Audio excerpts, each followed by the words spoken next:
In Alaska, Parker Schnabel discovers what may be the richest gold mine on the next episode of Gold Rush. He claims to have made the most crazy treasure ever. Will this be his greatest win or risk? Parker Schnabel is overworked managing 2 mines in different countries. He has faced initial challenges in Alaska, but gold is bringing growth. His Yukon crew is rushing to mine the massive airfield claim before the season's water license expires. Everything must be stripped and paid for to mine everything left this year. Parker's crew has mined 48 of his 90 airfield acres, including the Keyhole, Easy Street, and Bear Cut. They are using Slucifer to run pay dirt from the 18-acre payback cut to the 24-acre runway cut, the largest and last cut. They must have 5 acres down to pay the next week before restarting Big Red, so it will wait until all the stripping is done. With only 1 wash plant, the runway cut is all hands on deck until stripped, except for 1 crew member. Tyson Lee drives the 750 excavator through the payback cut while Parker handles the D11 and Mitch removes runway overburden with the 700. Given mounting barriers, staying ahead is a daily battle. Air from the 700 excavator suddenly smells like coolant, indicating difficulties. A broken radiator leaks coolant into the hot exhaust manifold, disrupting their plans. Needing replacement components quickly, Mitch calls Taylor. Tyson then departs his 750, leaving him with the 480, reducing his ability to transfer Slucifer money. With just the 480 digging pay, they risk running out of pay dirt and having nothing to process. Reducing the feed rate reduces gold flow, but it's better than shutting down the plant. With Slucifer decreased and Big Red off, mining all 90 acres is less likely. Crews are removing heavy dirt from the runway cut. Tyson reports a huge buildup in the PRW. They're loading it out without a place to transport it since it's late in the year to open 20 feet of dirt. Parker's crew is racing to clear the 24-acre runway cut to feed Big Red wash plant. Big Red waits on a mountain to wash rocks. If they had pay dirt now, it would work. Tyson is in a tough spot after taking the 750, but opening the ground is crucial to avoid leaving a lot of gold. Tyson is digging for cash to feed Slucifer in the 480 while Mitch's 700 excavator is being repaired. He has reduced Slucifer's feed rate and hopes not to make more changes, but Big Red comes first. However, Taylor arrives with wonderful news. The 700 radiator has been changed and is ready. This should restore their momentum. This machine has transported tons of soil and pay dirt to the wash facility. Tyson can feed Slucifer 220 YPH with the 750 back in service, processing more pay dirt and extracting more gold. The 750's return is a big relief, allowing normal operations. Parker's sole wash facility is back online, promising a better season finale. Mitch Blash is under pressure to move pay dirt at Parker Schnabel's Indian River claim before the season expires. Both Big Red and Slucifer wash plants operate 24/7, making feeding them essential. Mitch moved Evan, a young passionate rock truck driver, to loader operator to boost output. However, a big issue abruptly halts their progress. Evan finds many large pebbles in the Slucifer run, forcing Big Red to stop. Big Red is down, so no gold is being processed or money coming in, but expenses are rising. Big Red must be fixed and working again when needed. Mitch and Tyson quickly discover a blown-out screen deck portion. Huge rocks and Slucifer runs indicate a large hole in the screen, which filters larger pebbles from finer pay dirt. Huge pebbles clog the opening runs when the screen breaks, interrupting water flow, preventing the guns from catching gold, and washing away the sluice box end. The team performs a tricky screen repair. The damaged screen is removed and replaced with a new one, fastened in place. The screen deck connection is crucial to gold mining. Screens separate larger boulders from finer pay dirt, allowing gold-rich material to be collected. Breaking screens lets big rocks fall through and clog sluice channels. This clog prevents the water from flowing properly, preventing the riffles from catching the gold, which washes out of the sluice box and is lost. Big Red needs to fix the screen to keep processing pay dirt efficiently. Mitch, Tyson, and the crew quickly fix the damage, emphasizing the screen deck's value. With the new screen, the crew restarts Big Red. The effective repair brings relief and satisfaction. Evan's rapid diagnosis saves the squad a lot of gold, proving his value. Over $90,000 is worth 51.6 ounces of runway cut gold. Running Big Red for a week might net $500,000 in gold. Slucifer has been efficient, digesting the chopped dirt and generating 33,605 ounces of gold worth over $600,000. Parker's team is optimistic because both plants are running well. They appreciate being at the end of their huge mining activity and the effort required to move the wash plants. The crew wants to maximize the season and leave no gold behind as they reach the finish. Parker Schnabel's mining operation is running, but new challenges are straining the workers. Mitch Blash is carefully processing a lot of pay dirt from Parker's Indian River claim before the season ends. Mitch has shifted Evan, a young energetic crew member, from rock truck to loader to help meet demand at Big Red and Slucifer wash plants, which are open 24/7.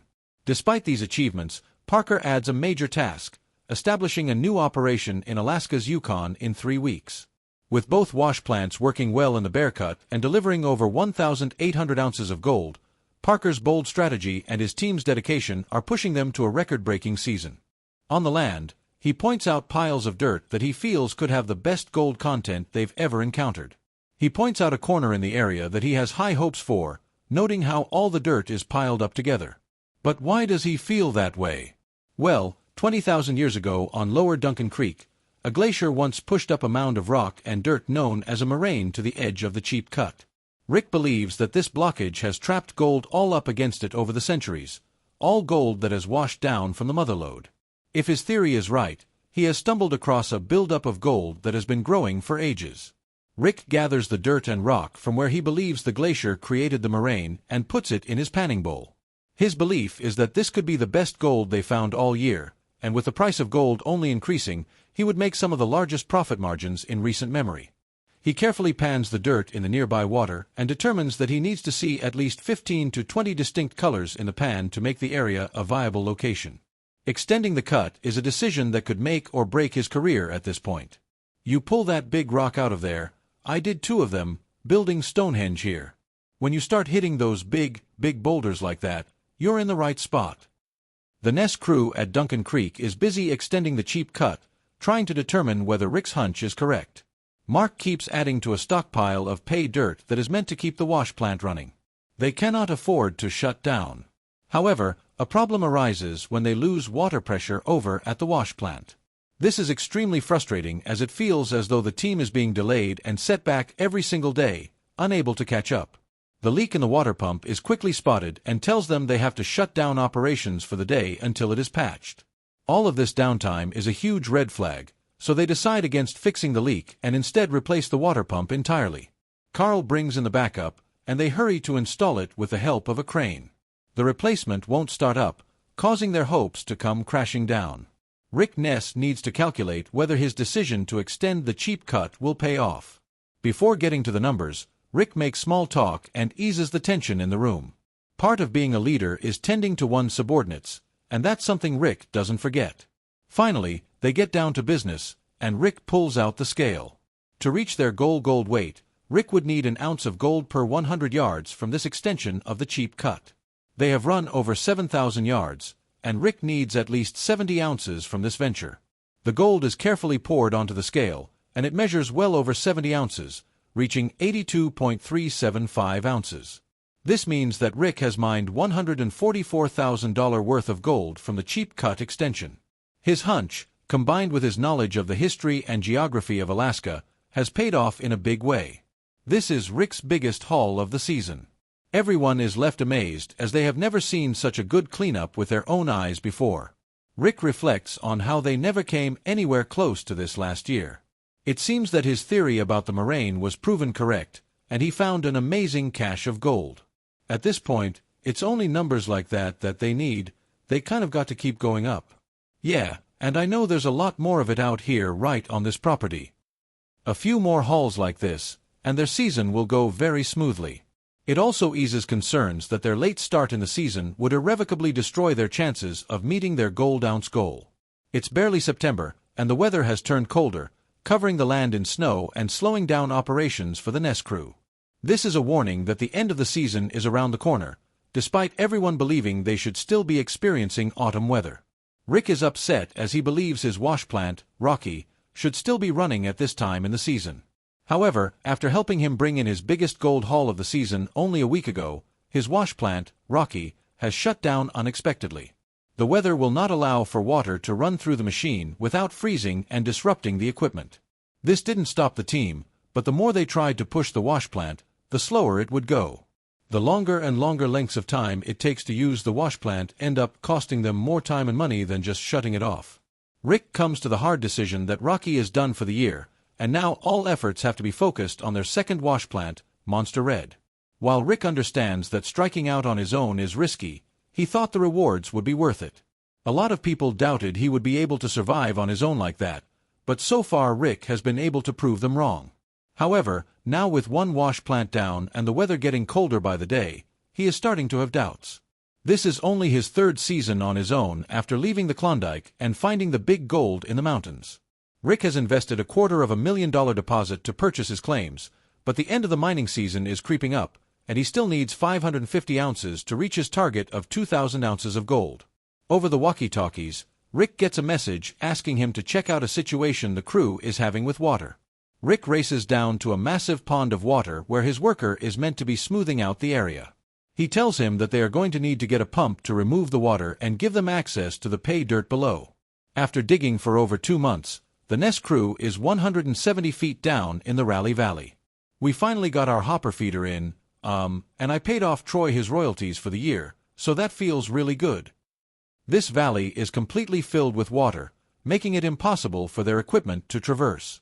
The high-grade pay in the Raleigh Valley is something that the entire Nest crew is relying on to save this season and career. The 6 feet of water is a huge obstacle that will take time and money to remove. The pump is working, but the valley has only flooded out again, even with the work put into clearing it, setting them back even further than before.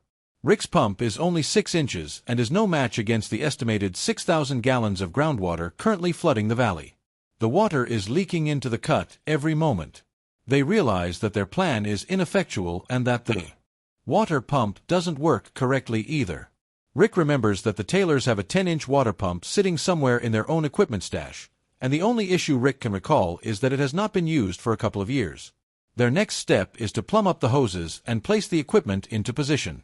Rick is worried since he knows they don't have much time left, and they need to get to the pay dirt as quickly as possible. The only thing standing in the way is the air. Chris, a member of the Nest crew, explains that now that they have the 10-inch water pump, they will hopefully get this water cleared and the land dried out soon.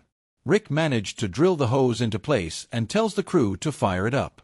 To everyone's relief, the pump turns on, powered by a giant 465 horsepower dozer engine. The pump is said to be able to empty an Olympic swimming pool in just 70 minutes, around 660,000 gallons of water in over an hour. Rick points out how they can see the water being sucked out from feet away, and the hose spits out gallons of water in moments. This is a huge improvement to the wimpy 6-inch water pump that only made the flooding worse. Rick believes that when they arrive in the morning, the valley will be ready to be soused and the dirt relocated. The ability to shift their attention from the water and back to the gold is a good sign that they are making progress with this season's gold ounce goal.